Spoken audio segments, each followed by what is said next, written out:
Assalamualaikum sobat sekalian, bertemu kembali dengan TMC Blog. Kita mau lanjutin tentang update kemarin ya di mana Jorge Martin itu berupaya untuk mengaktifkan klausul exit dari Aprilia.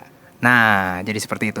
Nah, banyak teman-teman yang mengatakan bahwa kan udah jelas banget ya, Jorge Martin itu kan cedera panjang semenjak seri pertama sampai seri ke-6 terakhir di Lemang juga belum, dan kemungkinan juga mungkin sampai Sachsenring mungkin baru bisa bisa pulih kembali dan bisa turun kembali, atau mungkin lebih lagi. Nah, banyak orang bikin apa memang bisa kayak gitu ya, dengan keadaan seperti itu terus gitu orang bisa menggunakan klausul exit dari perjanjian yang udah ditandatangani di 2024.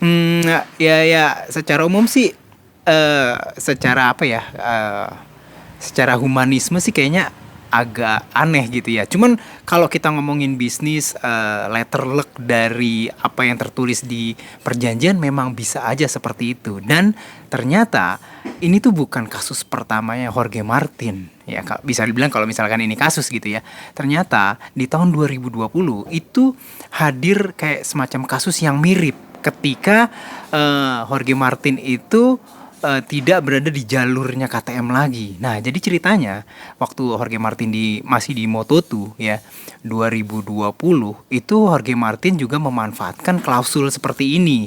Awalnya kan dia merupakan pembalap KTM ya. Udah pasti dia sangat diinginkan oleh KTM untuk bisa membela tim KTM MotoGP nanti di tahun 2021-nya gitu. Namun di klausul perjanjian antara Jorge Martin dengan KTM saat itu menyebutkan bahwa jika tidak menempatkan posisi top 10 di akhir Juni 2020, maka Jorge Martin bisa berpindah pabrikan atau berpindah tim gitu ya.